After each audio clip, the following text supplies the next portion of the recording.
cause.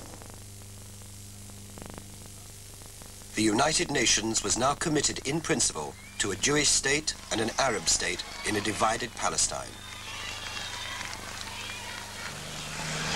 For us, it was a vital interest to get international support and to have this stamp of international legality for the fact which was already there, created by ourselves. So the establishment of the State of Israel was not dependent on the vote in the United Nations. We would have declared and proclaimed it under all circumstances. But our legal standing in the world and the possibility of getting aid from the world in that struggle which was ahead of us made this international recognition of vital importance. We were a small people. We had a few extremely good advocates, if you want, of the Arab cause, and they did what they could. But they did it how? By making a speech, perhaps, at the United Nations, or by writing an article in the press, if it gets accepted, which wasn't always the case. As against that, you had a situation in which the communications media was controlled, in which everything else was effectively manipulated by the other side. There really was no fair comparison between the potential of the Palestinian Arabs to make their voice heard in the world as compared with the potential of the Zionists to make their voice heard. No comparison. It doesn't mean that we had a weaker case. On the contrary, we had a strong case. But people did not hear it, and I rather suspect that even for people who heard it, they were not interested. A partition vote would not have been won. I'm absolutely certain of this. If the United States had taken a standoff attitude, it was won only as a result of arms twisting, strong arm tactics, enormous pressure generated by the White House. Absolutely no doubt about this. Absolutely no doubt about this. On the smaller states who were all very vulnerable to American pressure. In the White House, there had been intense diplomatic activity. Among the states that changed their votes late in the day were the Philippines, Haiti, Liberia, New Zealand, Holland, and France. There was no American lobby at all. There was a very clear statement by the White House to its delegation at the United Nations that no steps should be taken to support the Jews. There was a Jewish attempt to influence delegations. It was a pretty desperate attempt because, in fact, the Jews didn't pull that much weight. Some delegations thought that if the Jews approached them, the Americans must be behind it. They were not, in fact. Other delegations were released from certain obligations by the fact that, for instance, the Vatican did not have a clear line on the establishment of a Jewish state. Others just were not really concerned with the whole issue and listened to arguments from all sides. Lobby is an organized, long-term affair. This wasn't really a lobby. It was an ad hoc collection of individuals who had contacts with different delegations and who tried to approach and influence them.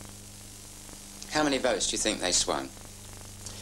I wouldn't say very many, but you could make out a case to say that the few that they did swing made all the difference. I think, in a sense, the Arabs needed a good lawyer to help them represent their views more effectively.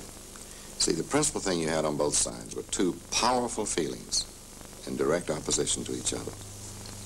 On the one side, what I call the apocalyptic sense among the Jews, particularly after the experience in Germany. On the Arab side, they felt that the majority of the people in Palestine were being ignored for the imposition from the outside of a Jewish state. They felt very strongly that the Arabs should not be required to pay for the crimes of Adolf Hitler.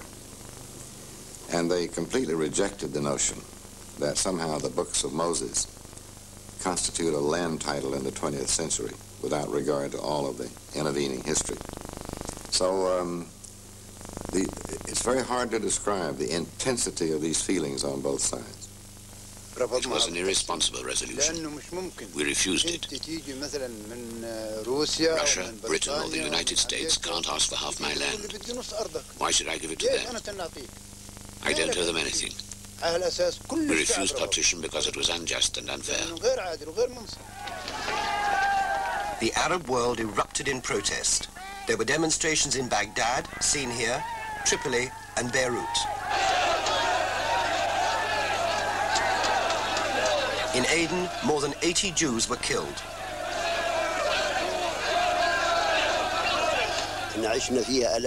We lived in Palestine for thousands of years, from the time of Muhammad until now. Why should we give it to the Jews and the British? We didn't agree to. That's why there was continuous rebellion. In Jerusalem and elsewhere, Arabs attacked the Jews. They divided a land which was not theirs. It was ours. So how could they give it to others? Within the week, 79 Jews and 23 Arabs had been killed. Palestine was descending into chaos. The position really in the last months, indeed the last year, became almost impossible. The police were at the end of their tether. The civil servants were living behind wire and had to be taken under escort to their offices.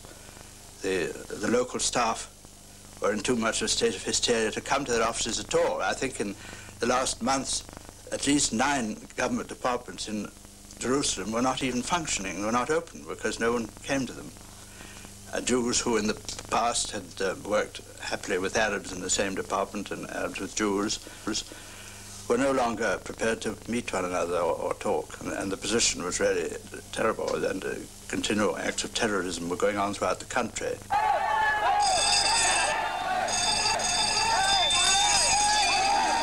In this atmosphere of violence, the British planned their withdrawal. There were 4 principles laid down. One was that it was vitally important to maintain the security of Haifa, which was going to be the main port for the evacuation of our troops and stores. The second one was to cooperate closely with the civil administration.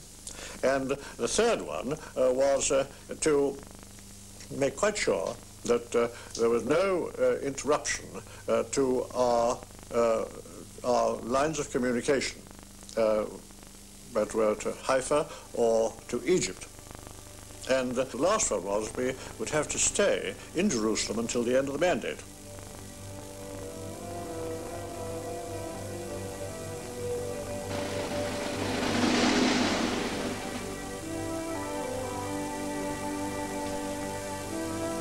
As the British withdrew, in the north towards Haifa, in the south to Egypt, Arab and Jew were left facing each other.